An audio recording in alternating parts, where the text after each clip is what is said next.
Hey guys! For today's video ay magluluto po tayo ng chicken biryani. Nako, napakatagal ko nang gustong lutuin ito kaso ngayon lamang natuloy. Buti na nga lamang at meron akong na-discover na ito nga biryani pack, kumbaga complete set na ng biryani. Medyo may kahabaan po yung ating video ngayong araw ha, kasi ituturo ko po sa inyo yung step by step sa pagluluto ng chicken biryani. Actually guys, first time ko lang din itong gagawin or lulutuin. Kaya naman talagang sinundan ko ng todo yung pinakang instruction dito. Kaya naman kung gusto mo rin magluto nito, nako, isave mo na itong video na ito dahil nga mas magandang panoorin mo na lang kaysa magbasa ka pa. Una, hinugasan ko po yung ating basmati rice tapos atin po yung ibababad sa loob ng 30 minutes. At dahil nga po chicken biryani yung ating recipe ngayong araw, gagamit po tayo dito ng manok. Bali 3 leg quarter po ng manok yung ginamit ko dito na pinahiwa or pinahati ko naman po sa 3. Yung mga powder kasama din po dyan sa ating biryani pack tapos eto, bumili na lamang po ako ng plain yogurt. Mabibili po yung ating plain yogurt sa mga grocery store. Kapag nailagay na lahat, i-mix or i-massage lamang po dito sa ating chicken at ito po ay ating hahayaang mababad sa loob ng 30 minutes. So nung naibabad na nga po natin yung ating chicken at yung ating basmati rice, ay sisimulan na po natin ang pagpiprito ng sibuyas. Dito guys, pwedeng mas maraming sibuyas. Kaya pwede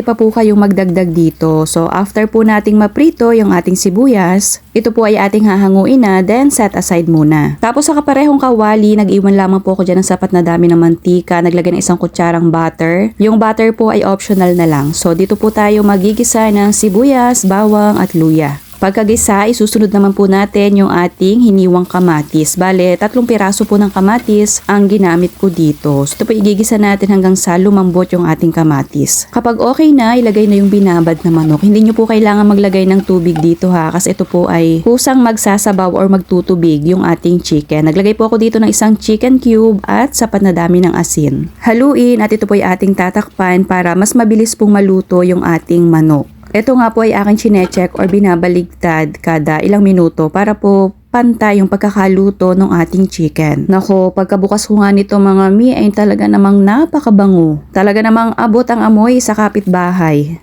Tapos ayan, madako naman tayo dito sa ating basmati rice. So yung ating po nga pagluluto nito, pakukuluan po natin yung tubig. Bale yung mga pinaglalagay po natin dyan ng mga herbs ay mga kasama din po dun sa ating pinakang biryani pack. Ang pagluluto naman nito, ito po hindi nyo kailangang lutong-luto. Mga 80% lang po yung tipong parang iin-inin na kanin, yung ganun. Kasi doon na po natin yan iin-inin or itutuloy yung pagluluto doon sa pagle-layer natin kasama na po yung karne. Yan, kapag ganito na po ay atin na po yung hahanguin. Then magle-layer na po tayo. Naglagay po ako dyan ng ating chicken tapos pinatungan ko ng ating basmati rice. Then magpapatong po ulit tayo dito ng chicken. Paulit-ulit nyo lamang po yung gagawin. Sa totoo lang guys, medyo matrabaho siyang gawin pero kayang-kaya naman. Madali lang din at madali lang sundan yung pinakang proseso or yung pagkakasunod-sunod ng pagluluto. Kaya naman kung mahilig kayo sa ganitong mga biryani, nako, subukan nyo nang kayo na lang mismo ang magluto para mas marami at talagang makakapagwanto sawa kayo. At kung umabot nga po kayo hanggang dito sa part ng ating video, ay pakipusuan nyo naman po itong ating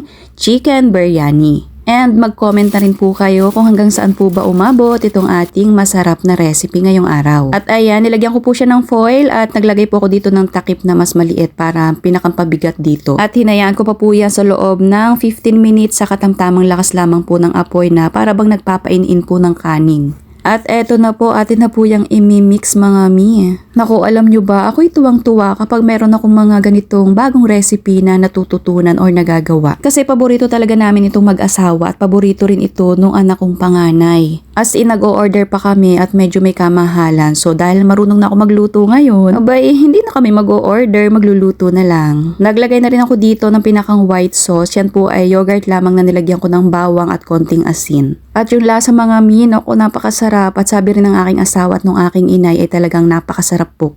Kaya try nyo na rin yan. So sana nagustuhan nyo po yung ating recipe ngayong araw. Thank you for watching. Serve and enjoy!